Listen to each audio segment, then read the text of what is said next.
Welcome back to the channel. I'm Lady Nika, and with last night's episode of Love and Hip Hop Hollywood. Man, child. Okay, hopefully it won't kill over.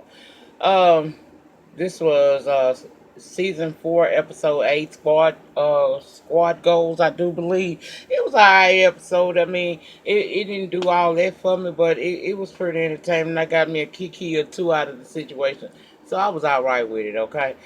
Now, we started this episode off with Zell, Cousin Ned meeting up with Alexis White and Lyrica, okay?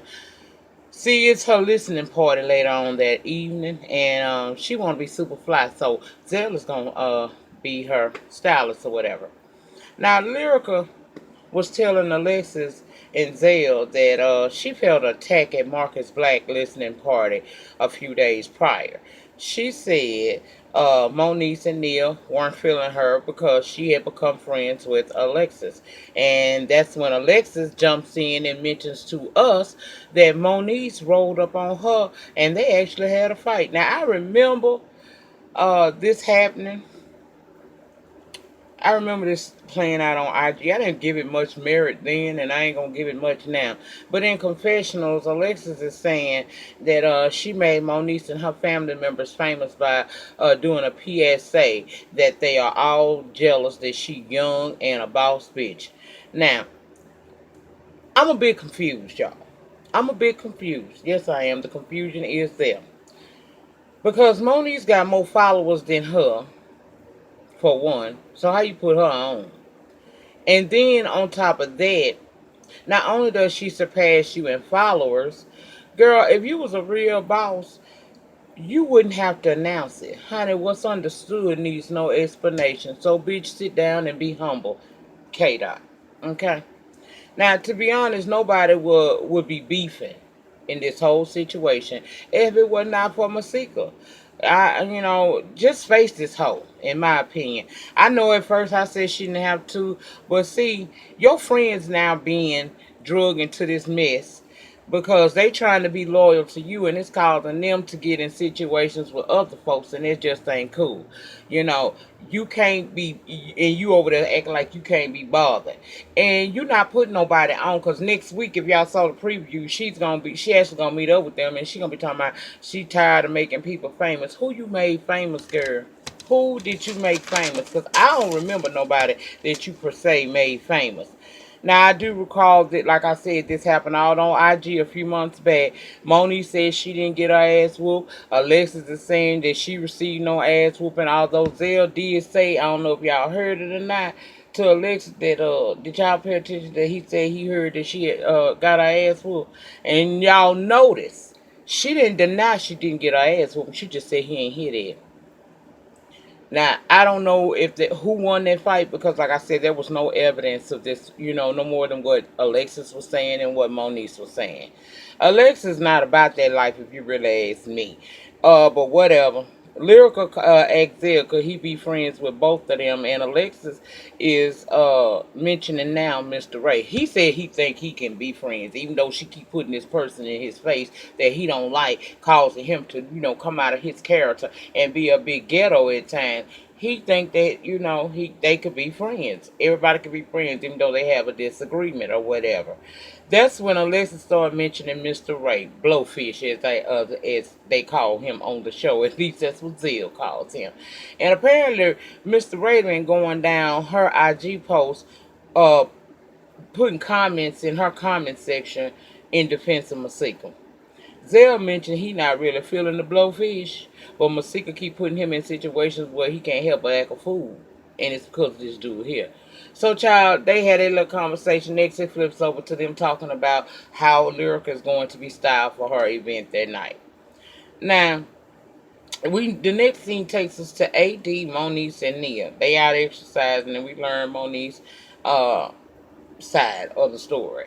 After she got AD to sleep, she rolled up on Alexis, jumped out of her car, pulled her ass out the Uber, and Monique said next thing she know, she was sitting curbside with Alexis' wig in her hand. Now I assume that to mean someone intervened in this fight. I don't know. I didn't get it then. I don't get it now. Okay? Blowfish arrives at the exercise little moment, and he all down for going to see going over to Lyrical's party, because see, Alexis told him on IG, when I see you, I'ma slap you on sight. So he wanna attend the event to see if she about what she be talking about. I said whatever. Now, Brooke goes over there to see Booby in this new place, and she's still telling us, due to her relationship and respect for Keisha, and the fact they've been friends so long, she not gonna deal with him no more than just being a friend and maybe business associate from time to time. That's what she said. But she ringing this doorbell like she is woman. Then when she get in there, she talking about basically what females he had over there, what he need to do. He told her, girl, you can't tell me what I need to do. Cause first of all, what you plan on doing with Marcus? Okay. And then he played a clip of their music, and she was vibing to it, liking it and everything. The picture is plain as day with these two right here. This girl and this dude either done had sex or very close to having it, and we'll see it on this season.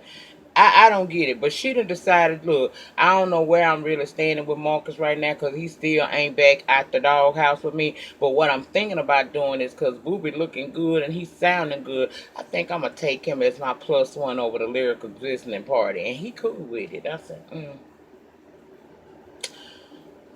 child, I ain't gonna lie, I'm somewhat disappointed with Brooke Valentine, because you would think that, considering the talent that she is, and she's a beautiful girl, why you wasting your time on nothing?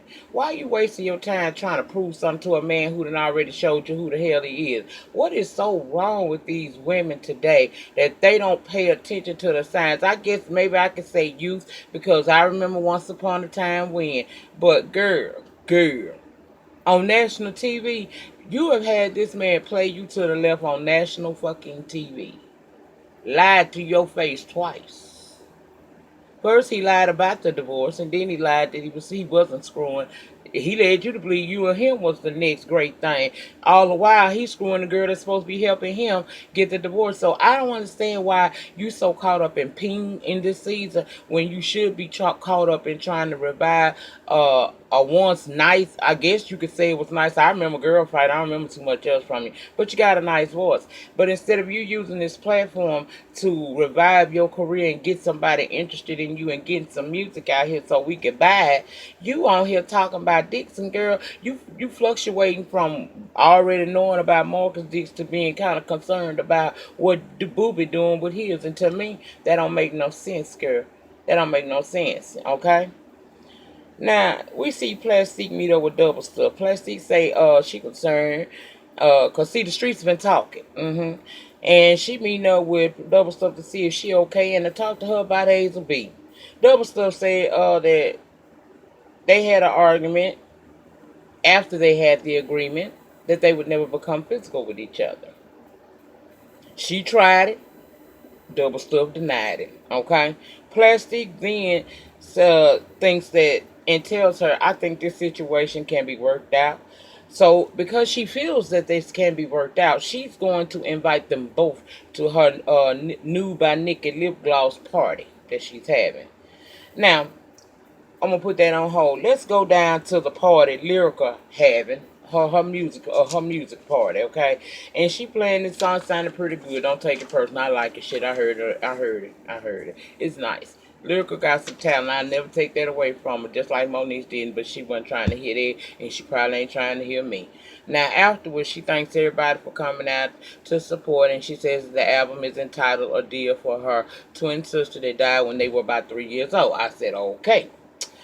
That was kind of sad. Then in comes Brooke and Booby. And, you know, he introduced himself to Black Pearls, okay? Who, in my opinion, was out of order. He was already shading him, talking about, what you say your name is, Boo Boo?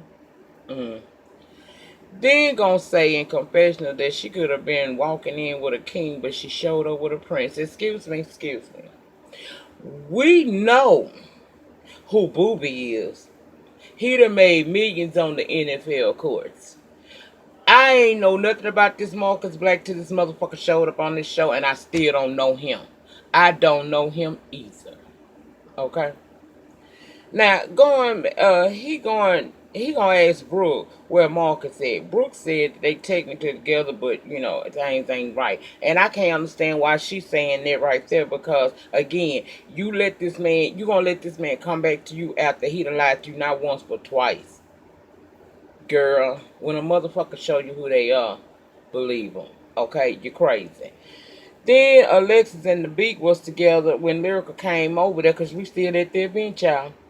The Beak said she didn't come up to her immediately because she was over there talking to Blue Streaks. And Lyrica asked, "Oh, you don't like Brooke Valentine?" Apparently, the Beak met Booby at the airport and they built this friendship. So, like, they was all right. They ain't really taking nowhere, but they used to kick it and stuff. Just a good time. And one time, he got a FaceTime from Brooke while he was at her place, and Brooke had a bad attitude. Hazel, the Beak, even said that she was going to try to help this girl revive her image in her career. Y'all know Hazel was a PR person at one time, and that's supposed to be what she good at. I wish she go back to it, child. But anyway, she said the girl had a bad attitude, so she don't, she can't tolerate that, so she don't too much care for her, okay? Now, as they having that conversation, here come the Blowfish, Moniece, and Nia coming to Lyrica's party. You could tell in her face she wasn't feeling it, but she ain't say nothing at first. So the Blowfish came because Alexis had said that she was going to slap him on sight. So he dared to see if she'll do it, and she sure did try. Security stopped her. Then Alexis says to Moniece, "I ain't got my wig on today, so what's up?" Blowfish said, "Girl, can we go outside and get her wig?" And I screamed because that shit was funny. Then he told her, "Girl, that was what he told her was short for girl. When she tried. Okay, when he said that he was going, can we go outside and get her wig to Moniece? That fool tried to slap him again, and he looked at her and told her, 'Girl.' Now I'm finna tell y'all what that broke down to. That means, girl, I will beat your ass. I might not fight Zell ass, but I will fight you, bitch. And I say this to every female within the sound of my voice. Be not deceived. These are men. I don't care how flamboyant they may come across. I don't care how sensitive they may appear. At the end of the day, do not get a bi man, a gay man confused, or even a straight man confused for somebody that won't whoop your ass, especially a gay or a bi. They will beat your ass just the same. You got some of them out there will do it.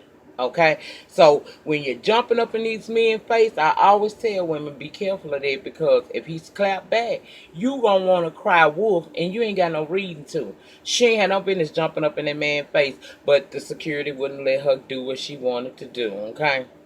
Now, Alexa say one thing in this whole conversation that I agree with. They say y'all fighting Masika battles, and she ain't never nowhere around. Monique said that's my friend, and that's understandable. But this could be resolved if Masika would have a conversation with this girl. Yeah, I said that she probably don't need to, but when your friends begin to be victimized by your shit, then if you're a real friend, you're going to step in and stop the bullshit. You ain't got to get it good for 5 minutes because at the end of the day, ain't neither one of y'all with him. Yes, he cheated on you because she let us know we was a couple. Masika came along, she cheated and wound up with a baby. Okay, girl, you should be hollering at your man more than you are Masika. Okay, because your man was supposed to, like Monique told her, your man was supposed to let Masika know from the jump that he ride with you. When he didn't, and he proceeded to whip out his penis and create life with her, making them co-parents for the remainder of their lives, whether he's active or not, then that became something you discussed with him. Masika ain't never owed you a damn thing. Now, she a hoe, we all know it. She a hoe, and we all know. Okay? But what she not is responsible for how you take and how you feel. She's not in a relationship with you. Then all of a sudden, Lyrica gets a second win, and she wants to come at Moniece about what went down at Marcus' listening party. She going off, and I can be friends with whoever I want to be friends with. And last time you seen me, you said you wanted to be my ass, and what it do now? Moniece tried to respond, and I think this is just my personal opinion, the book of my mind. I think Moniece may have actually would have issued an apology to her because her beef is not really with Lyrica. It's with Alexis. And the only reason why she's beefing with Alexis now is because when Alexis got on IG and did that big post trying to put her and her family on blast, you opened up Pandora's box and she don't get no fucks now, okay? But she don't seem like she wanted to really get with Lyrica like that. Lyrica wouldn't even shut up 5 minutes to allow her to talk. So she gonna tell the girl, I can't stand and look at her. So Monique was like, fuck it. I see I can't get a word in edgewise, I'm gonna walk off. And to me, that wasn't a sign of fear because we all know that Monique will fight. We know she that crazy quiet. She didn't jump because I don't think she really want that with that girl. Not because she's scared, but because the girl ain't really did nothing to her.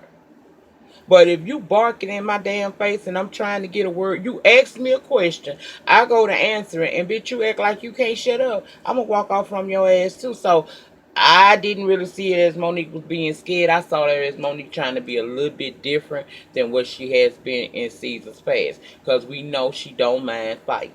It ain't never about a fear. People sometimes, when you try to get on a different path or do things different, they tend to want to try to remind you of how you used to be or what you can be. In that moment, I just don't think she wanted to fight. She ain't got no beef with that girl, so she walked out. And I don't understand why Lyrica is coming across. It's very unlikable in this season, girl. I don't know why. But, you know, first you're cutting the food with your man, trying to stop the bags coming from your house in your house because you feel he gonna do something with some other woman. And looking like he looking, I don't even see why you scared, girl. Why you scared? If that thing leave you, okay, I don't care how successful he's supposed to be. You successful in your own right too. And if you love him, you're gonna have some trust in him. Otherwise, I don't see this. And you being with this group of people got you looking real crazy because it seems like you picking up that bullshit that Alexis Y is motherfucking selling. I wouldn't do it. Child, now let's go over to the damn nude lip gloss party, and we got double stuffed there. She slanging them back. She sure is. She at the bar. Plastic just looking at her because she's worried that this girl has an alcohol problem. Her mom Elvira there too, and she's greeting double stuff as well. And then in comes the beat, like somebody, child. She thinks she's somebody, and that dog wig she had on her head ain't help her features none at all. Lord Jesus. Double Stuff said she was going to be cool because with the beat, because this is Plastic event, and in respect for Plastic and Elvira, she is going to keep herself cool, okay? And she would have been. She would have been until that damn beat started talking about she deserved to have something thrown at her for walking out. She don't do that type of respect, and Double Stuff knows it. Double Stuff got mad and started coming for her ass, but security and Elvira stopped her, right?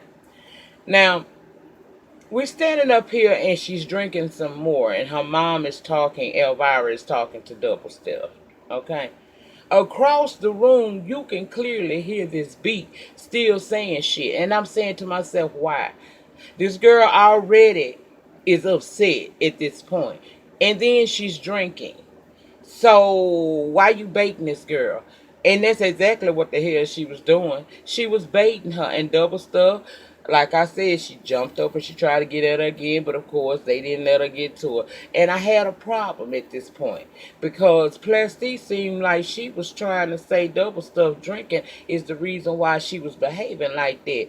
But no, she was acting like that. She was acting like that because this bitch across the room, me and her almost just had a fight. Then instead of this bitch going across the room and letting tensions kind of calm down, this bitch is sitting here running her damn contraption. And I can clearly hear this. And you think I ain't gonna get some type of rise out of me because I'm hearing this? I ain't gonna let no bitch be that close to me in proximity and not do something to that ass. Now I want to ask y'all: do y'all think Double Stuff drink too much? And if she do you think she drink too much? Or I mean, do y'all feel like she's an alcoholic? At this point, I really do. I think she probably do need some help. But what I'm saying is, in this moment, I felt like they said they would be Plastic and Elvira. was not paying attention to the fact that this girl is baiting her. I know they said sticks and stones might break my bones and all that shit, but words never hurt me. That's bullshit, lie. They telling.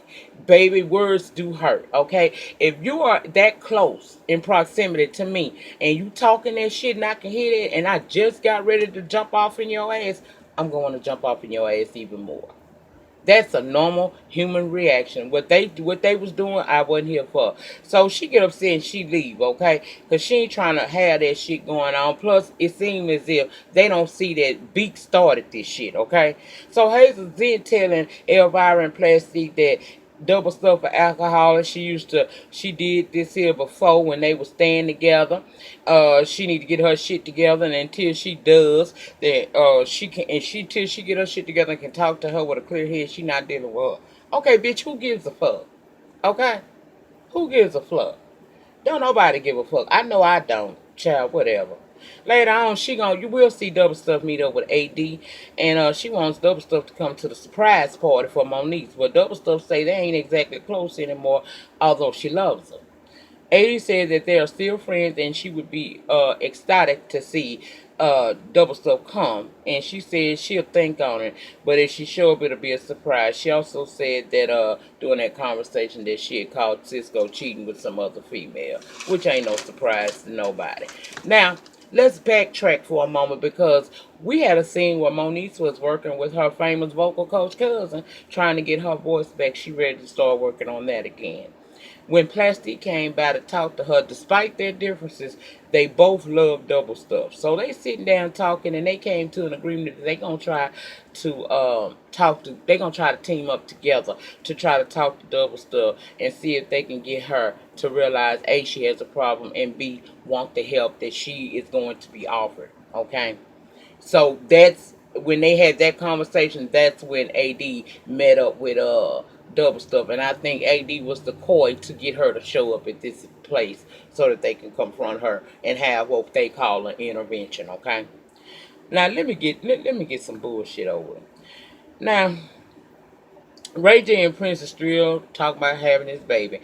Princess and got so desperate she reaches out to this fertility shaman, have Ray J show up. He ain't really feeling that. They doing all kinds of chats and chants and things like that, and he really ain't feeling that because he come from a whole different culture and he feel like this some voodoo type of shit. And I said it is some bottom of the basement bullshit, but okay. The woman wind up saying that she don't feel that Ray J is ready to be a father. So what we see him do is go borrow this white baby from his business partner to watch to show Princess that he is indeed ready. Princess meet up with Nia to tell her about the issue she's having getting pregnant. Because see, Ray went down to the doctor's office and his sperm count wasn't right. So we saw this fertility shaman that kind of made me think that maybe he's not ready to be a father, and because he's not ready, it manifested itself in his body physically by him having a low sperm count. All Neil could get her was, girl, y'all always work things out. I'm sure y'all will. Maybe he is ready. Then he come in there with that baby, and he playing with the baby, showing Princess that he can do it. And she think it's cute, but she not convinced yet. So later on, when he's playing with the baby at the house, Princess comes in the kitchen, tell him that the baby needs changing, and together they do the changing of the diaper. He tell her, look, I called my doctor. He had me come back in and retest me, and he called me and told me that my sperm count went up and that I make enough sperm now to be able to possibly, get you pregnant. So they agree that they're going to get pregnant, okay?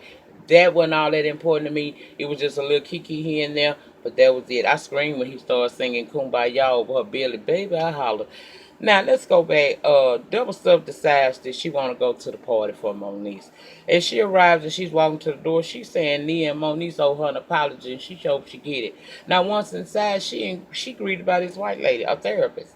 She said at her friend's request, she came to talk to Double Stuff about her drinking problem, and it pretty much went out. But the scenes next week show us that Tara ain't really going to be trying to feel that shit, okay? And they never do. They never do when you crowd them in or you gang them about what they're doing and how it could affect them in a negative way. Now y'all get down in the pen and let me know. Do y'all think that she should stay and listen and receive the help? Do you think she even has a drinking problem? What do y'all think about Hazel Beak this season? Do y'all think that her feelings were so hurt because of how Youngberg and everybody on the cast really treated her like less than? Nobody took her serious, okay? So is she back with a vengeance trying to prove something? And if so, do y'all feel like that this is proving anything to anybody? This fake bravado she's giving off? I ain't impressed. Do y'all think that Alexis and Masika, what y'all think about the whole situation with Alexis and Masika?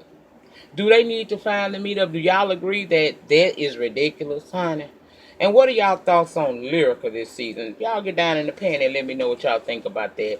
I don't know. I don't like how Lyrica coming out. I love her talent, but oh, she doing a lot this season. And I don't like the fact that being around Alexis Wise making her do that, y'all. I just don't understand. So y'all get down in the pen and y'all share y'all thoughts and opinions with me down there. And remember, the depth of your struggle will determine the height of your success. In the meantime, in between time, please remember to rate this video. Ratings do get me noticed down here in these YouTube streets. Get down in the panic, answer the questions that I gave y'all. If you don't mind sharing your thoughts with me, let's talk about it in the panic. Subscribe to the channel for the free 99 and hit your notification bell button so that each and every time I'm down here on these YouTube streets, you are notified. And share the video if you share videos or wherever you share your videos. And I'll see you guys back for the have and have nots. Peace.